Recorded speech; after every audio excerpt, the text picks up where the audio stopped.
sinkorwa n'isoni turi kumwe mwami wanje. Haleluya.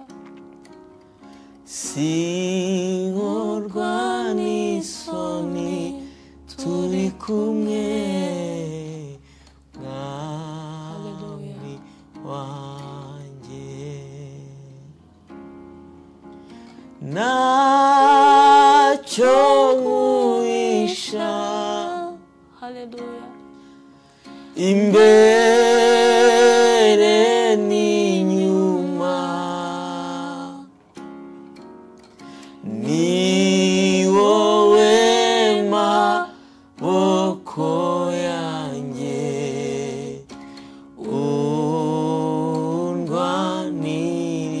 undwanirire. Preview.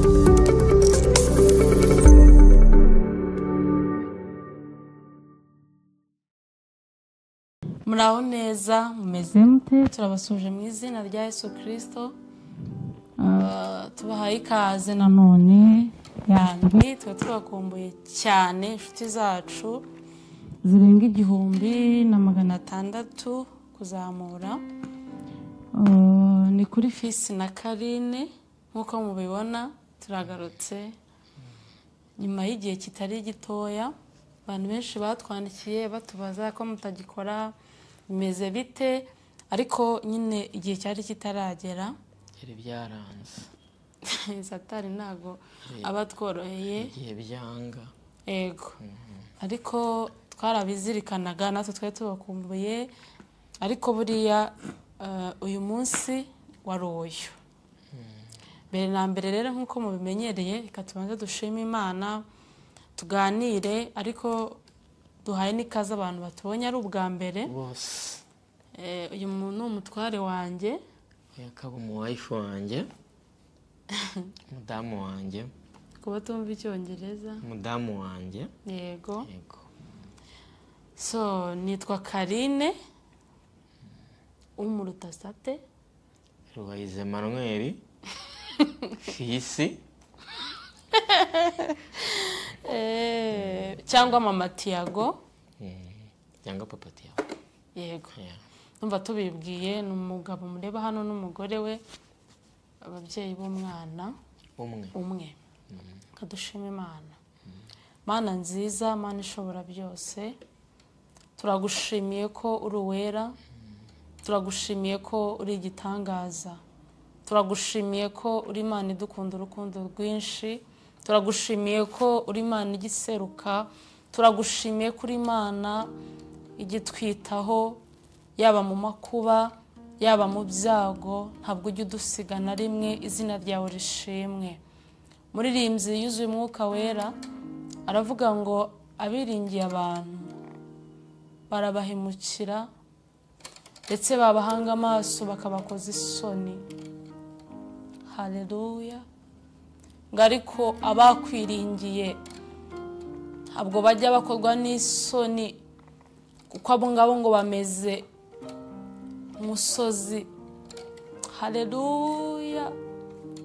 Misozi Yerusalemu utajibasha kunyeganyega. Mana ishimwe, turagushimiye ko wabanye natwe minsi yose yatambutse, warinze inshuti zacu zose. Turagushimiye Kristo.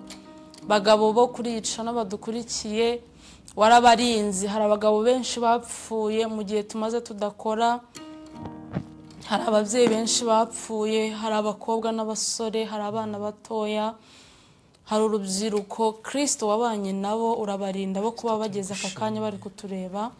Wakoze ibikomeye, turagushimiye Data mwiza. Cyubahiro n'ikibi cyawe turagusabye kugira ngo wakire amashimwe yacu, kandi duciye bugufiya kugira ngo ibyo twagendeyemo byose ubitubabarire Kristo bitari byiza.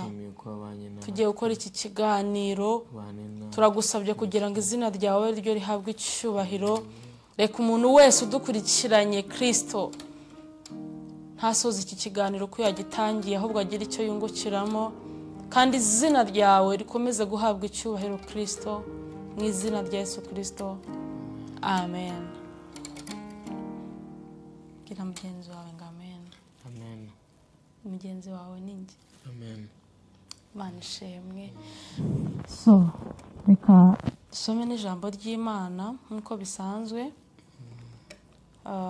Hari abantu bajya bamara igihe kinini batarumva ijambo ry'Imana, batararisoma, ariko tugira ngo tunabakumbuze inshuti zacu, umuryango mugari wa hano kuri Fisi na Carine, nk'uko udashobora kumara iminsi 2 utari mu masengesho utari cyangwa udafite ubundi burwayi, uko wumva umubiri nyine ushonje, aba ari nako nyine ujya wumva n'umuntu w'imbere ko akwiriye kurya buri munsi.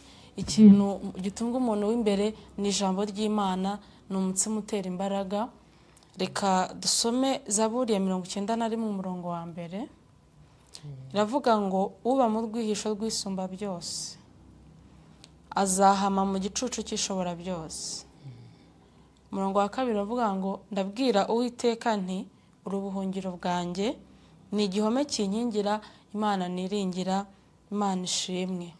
Umurongo wa 3 uravuga ngo kuko ari we uzagukiza ikigoyi cy'umugoyi na mugiga irimbura, azakubundikiza amoya ye. Amen. Tugufashwa sheri. Yego. Azakubundikiza, azatubundikiza Amoya. ye. Imana ishimwe. Kandi uzajya uhungira munsi y'amababa ye. Umurava we ni ingabo n'icyuma kigukingira, igiteye ubwoba cya nijoro ntikizagutinyisha, cyangwa umwambi ugenda ku manywa. Imana ishimwe. Amen. Dusomye ijambo ryiza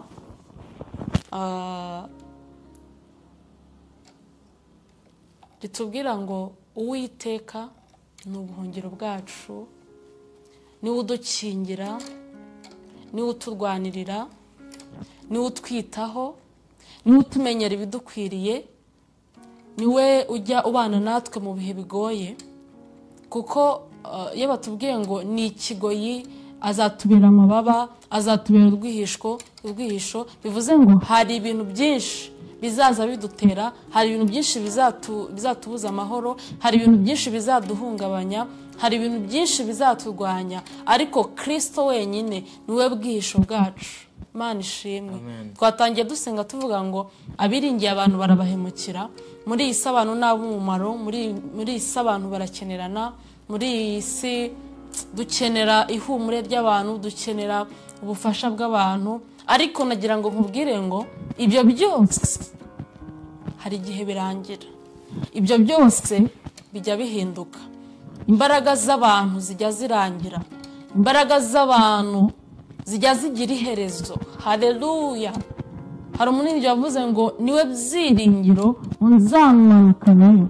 Imana ishimwe. Hari ahantu imbaraga zacu, imbaraga z'iyi si, imbaraga z'imiryango, imbaraga z'amafaranga, imbaraga z'imodoka, imbaraga z'inzu, ni byiza kubigira, ariko nagira ngo gutangarize ngo nimba ubifite ntabwo ari bwo buhungiro bwawe, ntabwo ari byo bizakubera urwihisho, ntabwo ari byo bizagukomeza ku munsi mubi, ntabwo ari byo haleluya. Hari umwami witwa Yesu Kristo ujya ubana natwe aho bya bindi byose byananiwe. Iyo umuntu ageze mu bitaro, twaba ariho ntangaho urugero uko twabiciyemo cyane. Iyo umuntu ari muri bombone akeneye oxygene, iyo umuntu yakoze impanuka, iyo umuntu yageze muri ICU hahandi, hanyuma aho ngaho ntabwo imbaraga z'amafaranga zagukurayo papa, ntabwo imbaraga z'imitungo zagukurayo mama, ntabwo imbaraga z'imiryango zagukurayo. Aho ngaho hari abantu benshi bajya bapfa kandi ibyo babifite, hari abantu benshi bijya byanga ubuzima kandi ibyo ngibyo babifite, ariko Kristo wenyine, haleluya, niwe banze ryo kwizera, niwe ujya ubasha kutubera igihome kidukingira, niwe ujya ubasha kudukurayo. Imana ishimwe. Niwe ujya uturwanirira intambara, haleluya. ni ujya ubasha kuturengera mu byago no mu makuba. Imana ishimwe. nigeze nabona video kuri YouTube umwana amaze gutangariza ababyeyi be ko yapfuye ari mu bitaro. ngiye kubona mbona haje mu ishusho ya Yesu, mbona araje amurambikaho ikiganza. Imana ishimwe. Amaze kumurambikaho ikiganza arangije ngiye kubona turi umwana agarutse mu buzima. Amaze kugaruka mu buzima, ababyeyi barikanga kuko bari bamaze kubabwira yuko ubuzima bwabo bwarangiye. Haleluya. Hari Imana igitanga ubuzima. Haleluya. Hari Imana igihindura amateka. Hari Imana igihindura amagambo. Hari Imana igidutabara. Hari Imana igidukomeza. Hari Imana igitwitaho. Nagira ngo kandi mbwire nawe ubabaye, nawe ufite ibibazo, nawe uri mu bihe bigukomereye, nawe uri mu bihe bimeze nk'intambara, nawe uri mu bihe utishimiye ndetse n'umubiri utishimiye, nagira ngo ngutangarize ngo hari Imana izakubera ubwihisho muri ibyo bihe. Hari Imana yabasha kugukuramo. Hari Imana muri kumwe. Imana ishimwe. Ushobora kuba uri kumwe n'umuntu w'inshuti yabona ubuzima buhindutse akajya kure yawe, ariko Imana niyo nshuti nziza izahorana nawe. Haleluya. Niyo nshuti izakugwanirira. Niyo nshuti izakubera aho utari. Niyo nshuti izakuvuganira. Nagira ngo mbwire wowe uri mu bihe bitakoroheye, uri mu bitaro, ushobora kuba urwaye, umaranye uburwayi igihe kirekire, ushobora kuba umaze igihe kinini ku musozi w'ubugumba, ushobora kuba umaze igihe kinini ku musozi w'amagambo, ushobora kuba umaze igihe kinini ku musozi utandukanye ukugoye, ariko nagira ngo nkubwire ngo hari Imana igihindura amateka. Imana ishimwe. Uhumure, ukomere. Imana yacu irahari kandi iradukunda. Sheri, nawe nagira ngo nkubwire ngo hari Imana iri kumwe nawe, hari Imana ikuzirikana, hari Imana igukunda, hari Imana izagukingira, hari Imana izakubera urwihisho, hari Imana izakwitaho. Ushobora kwiringira umuntu yagusezeranije ikintu akagutenguha, ariko hari umuririmbyi wavuze ngo ndakwiringiye, ngo nkubanje imbere, sinkorwa n'isoni turi kumwe. Ntabwo dushobora gukorwa n'isoni twiringiye Imana. Sinkorwa n'isoni turi kumwe, mwami wanjye. Haleluya. Sinkorwa n'isoni turi kumwe, mwami wanjye. Nacyo nkuhisha, Haleluya. imbere n'inyuma, ni wowe maboko yanjye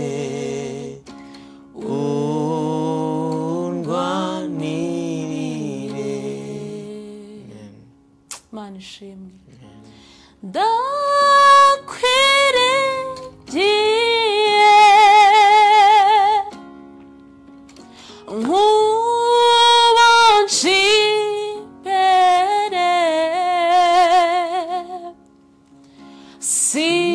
sinkorwa n'isoni turi kumwe, Mana yanjye. Imana ishimwe. Haleluya. Umuntu wiringiye Imana ntabwo ajya abasha gukorwa n'isoni. Umuntu wiringiye Imana ntabwo ajya abasha gucogora. Dufite impamvu z'ibifatika zo gushimira Imana. Dufite impamvu z'ibifatika zidutera kuvuga ngo Imana yacu ihimbazwe. Dufite impamvu z'ibifatika zo kuvuga ngo Uwiteka yatubereye ubwihisho. Imana ishimwe. Uwiteka yatubereye igihome kidukingira. Uwiteka yatubereye intwari mu ntambara. Imana ishimwe. twe twicaye hano twarabivuze kuri channel yacu, musubire n'inyuma murebe. Twamaze umwaka turi mu bitaro turwaje umwana wacu w'imfura. Hari igihe umuntu abivuga nyine umuntu akabyumva nk'ibintu byoroshye, ariko twebwe byabayeho byari ibintu bikomeye. Iminsi 360 rwaje umwana nta byiringiro by'uko azakira. Abenshi barabizi, twagiye tubana mu bitaro bitandukanye, Kacyiru, CHK, Faisal, Kanombe. Aho hose hari benshi bamubonye uko yari ameze, abadusuye, Imana ibamugisha, abadusengeye, Imana ibamugisha. Niyo mpamvu twari tutari no gukora, tukarwaza umwana mu by'ukuri n'uburwayi bwe mbere twa tutaranabumenya, ukarwaza nyine utazi icyo urwaje. Uyu munsi ukatubwira ibi, ejo bigahinduka. Umwana akagira umwaka agifite ibiro 3. Ni ibintu bitari byoroshye mu by'ukuri. Ababyeyi barabizi, umwana nibura mu mezi 6 aba yari mu biro 9 10 gutyo. Twebwe yaragifite ibiro yavutse afite. Umwana atabuja, umwana adakura, umwana nta muvuma, nta kwicara, nta kumera amenyo, nta guhumeka. Icyo gihe cyose yabaga ari kuri oxygene, adahumeka neza, umwana adahekwa, umwana atonka. Byari ibihe mu by'ukuri nk'ababyeyi bidukomereye cyane. Aho ngaho nkeka ko hari icyo umuntu agufashaho, ariko aho ngaho uba ukeneye imbaraga z'Imana. Aho ngaho rero Uwiteka yaraje abana natwe. Mu gihe cyageze abantu bakananirwa, Imana yo ntabwo yigeze inanirwa. Mu gihe cyageze inshuti zigacogora, Kristo twaragumanye. Imana ihimbaze. Ese twakuvaho tukajya ihandi Kristo? Ko ari wowe ufite ubuzima bwacu mu biganza byawe, ko ari wowe ufite inzira zacu mu kiganza cyawe. Hari umuririmbyi yavuze ngo ninde wahindura imigambi yawe mwami,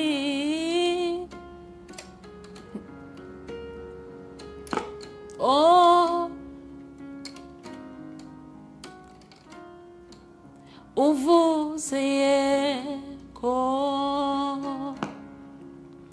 ntawavuga hoya, uvuze hoya ntawavuga yego. Nta muntu wahindura umugambi w'Imana ku buzima bwawe. Nta muntu wahindura umugambi w'Imana mu buzima bwawe. Nta muntu wahindura icyo Imana yavuganye nawe mu buzima bwawe. Nta muntu wahindura ibyiza Imana iguteganyirije. Nagira ngo mvugane nawe urarurira, nagira ngo mvugane nawe wirigurira, nagira ngo mvugane nawe urutakaje ibyiringiro. Twabonye Imana ikora ibirenze ibyo twayisabye. Twabonye Imana ituzurira umwana inshuro itari imwe, inshuro itari ebyiri, inshuro zitari 3 yapfuye akazuka akongera akagira ubuzima. Ntabwo twajyaga twiyumvisha ko umwana wacu azabasha guhumeka. Twajyaga tubona umuntu ahetse umwana, tukabona umuntu ari konsa umwana, tukibaza se twebwe bizakunda. Ariko nagira ngo nkubwire ngo nta kintu Imana idashobora. Nagira ngo nkubwire ngo nta kintu Imana idashoboye. Hari amajoro twajyaga twabonaga tukabona ntabwo buri buke, tukabona umwana ntabwo ari buke ari muzima. Haleluya! Ariko tukabona Imana ikesheje iryo joro, ndetse umunsi ukurikiye Imana ikoze igitangaza gikomeye. Tukabona hari improvement ije ku mwana. Imana ishimwe. Ntabwo twajyaga twumva ko tuzabona umwana wacu adakeneye umwuka, ahumeka neza. Bajya kumubaga ndabyibuka iryo joro yarapfuye, tubona birarangiye, umutima urahagarara. Ariko hari Imana ijya ibasha gukura no mu rupfu. Hanaruzi ko amafaranga atakura umuntu mu rupfu. wari uzi ko inzu nziza itakura umuntu mu rupfu cyane. ariko hari Imana ijya ibasha kugenda ikagera no mu rupfu igakurayo umuntu akagira ubuzima. Imana ishimwe. hari Imana ijya ibasha kuburanira umuntu bamufatiye umwanzuro arengana ariko Imana ikamurenganura. hari Imana ijya ibasha kurera imfubyi zikabaho kandi zigakura. ese hane wari uzi ko hari umuntu uvuka mu muryango udakize, mu muryango we wabo nta wigeze atunga imodoka, mu muryango we wabo nta wigeze wambara neza, mu muryango we wabo nta wigeze aba umuntu ukomeye, ariko Imana ikagenda ikamukurayo, Imana ikagenda ikamuha ijambo. sheri Imana ntiyaguhaye ijambo. Imana ikagenda ikagukorera ibintu bitandukanye n'ibyo abantu bose mu muryango w'wanyu baciyemo babaye byo. Imana ikakugira udasanzwe, Imana ikakugira uw'agaciro kubw'ubuntu gusa bw'Imana. Imana ishimwe. mise nibuka, Imana ishimwe ibyo Imana yakoreye Dawidi. Dawidi ngo yari ara mu ishyamba, yari afite abavandimwe be beza barebare bakomeye, ngo urangije papa yari Yesaya, ngo arangije aramufata, yari umuhererezi, amujyana kuba mu ishyamba akajya aragira intama za se, bageraho baranamwibagirwa. ariko Imana irangije ihagurutsa Samweli, iramubwira ngo nafate ihembe ashyiramo amavuta ijye kumwereka ahantu yimika umwami uzaba umwami. aragenda, ageze kwa Yesaya, ndi kwihuta, bahamagara abo bose bari bakomeye bagaragara nk'abari hejuru. yabona umwe aje akabona niwe ugiye kuba umwami, niwe agiye gusukaho amavuta, ariko Imana ikamubwira ngo Samweli oya, ntabwo ari uwo. nagira ngo nkubwire ngo hari Imana itareba nk'abantu. dusoje zero kuri kamera. Imana imuhe umugisha. Imana imuhe umugisha. iziro hari Imana itareba nk'abantu. hari Imana ijya yimika umuntu itagendeye kuri ABCD abandi batekereza. Imana igatoranya umuntu mu bandi atari uko ari we wari uri hejuru, ahubwo ikamutoranya ikamugira uw'agaciro. ibyo ntago bikorwa n'amafaranga, ibyo ntago bikorwa n'uburanga, ibyo ntago bikorwa n'inshuti zirenze, ibyo ngibyo bikorwa n'imbaraga z'Imana. twikomeze ku rutare, twikomeze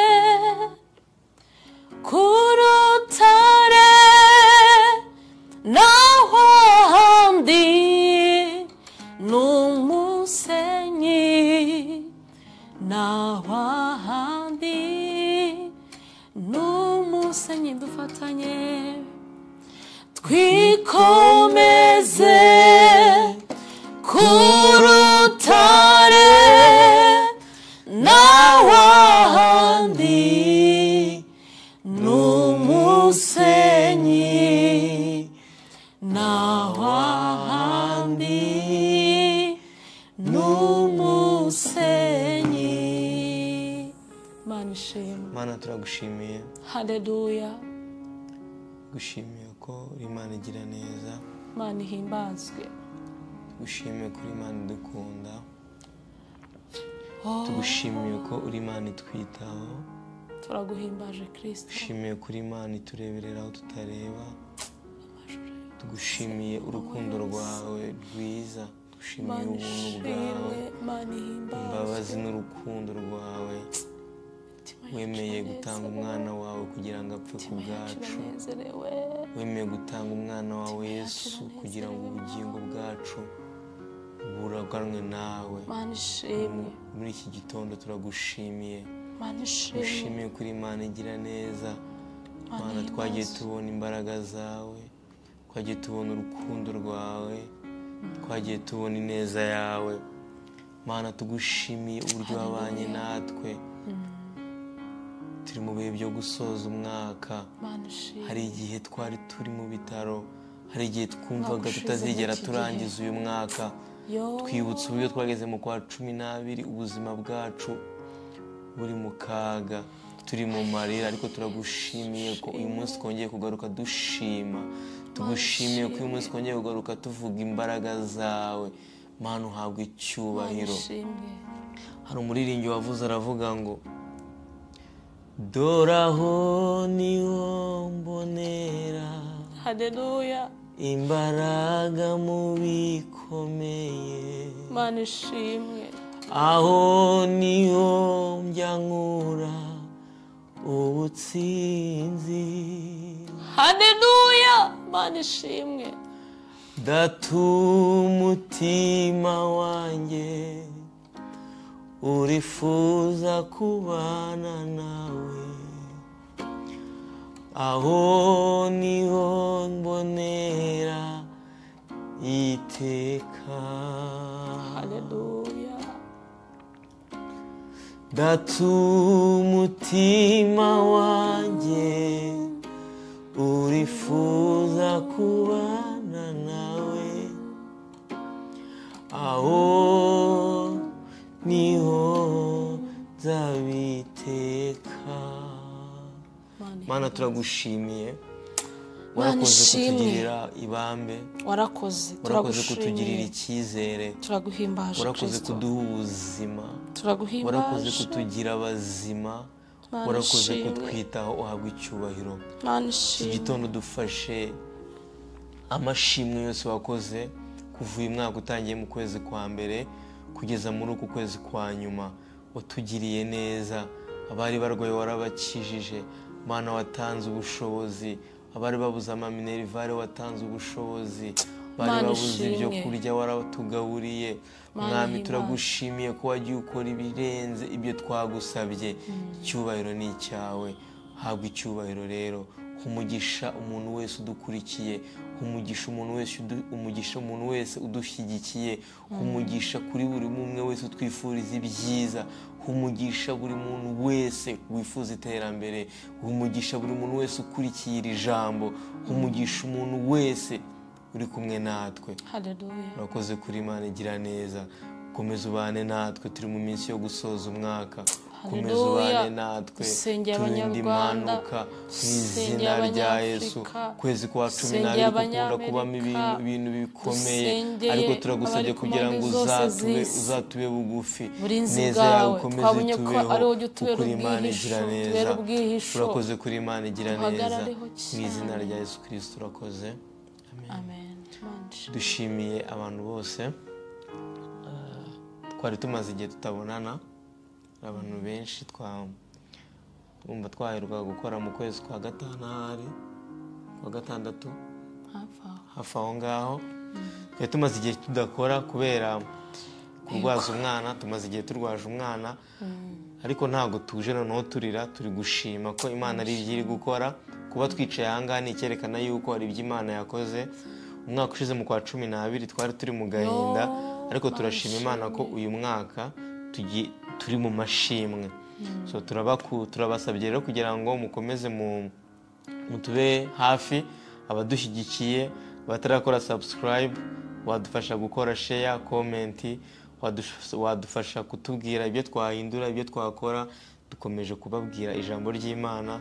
Dufite ibintu byinshi turi kubagezaho. Turi kubategurira igitaramo cyiza cy'indirimbo, turi kubategurira ibiganiro byiza. Imana ibahe umugisha. Tushimiye Israel kuri kamera wadufashije. Shimiye n'umudamu wanjye. Imana ibahe umugisha mwese namwe mudukurikiye. Imana ibahe umugisha. Murakoze. Amen. Twasoza dusenga, shiraka dusengera. Tugushimiye ko wabanye natwe. Twagusabye ngo ubane natwe Kristo. Wabikoze. Tugushimiye ibyo ukoze mu mitima y'abadukurikiye. Muri uyu mwaka, muri iyi mpera y'umwaka habaho kubura abantu cyane, habaho ibibazo bitandukanye, ariko twumvise ijambo ryawe ritubwira ngo uba mu bwihisho bw'isumba byose, azahama mu gicucu cy'ishobora byose, kandi twabonye ko ari ujya ubana natwe mu bihe byose. Dusengeye imitima yari imenetse, imitima yari icitse intege, yari itenebutse yaturebaga, yongere ikomere, yongere isubizwemo imbaraga nawe, imbaraga zawe Kristo reka zigere ku muntu wari udukurikiye. Dusengeye abatarakumenya bari badukurikiye, bafashe umwanzuro wo guca bugufi, bafashe umwanzuro wo kukwisunga, kubera ko twabonye ko dukwiye kwikomeza kuri wowe, ahandi hose ko ari umusenyi.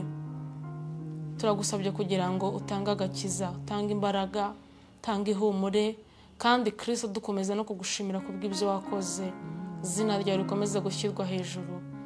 Tugushimiye ko ubyumvise kandi kuko zibirenze, mu izina rya Yesu Kristo, amen.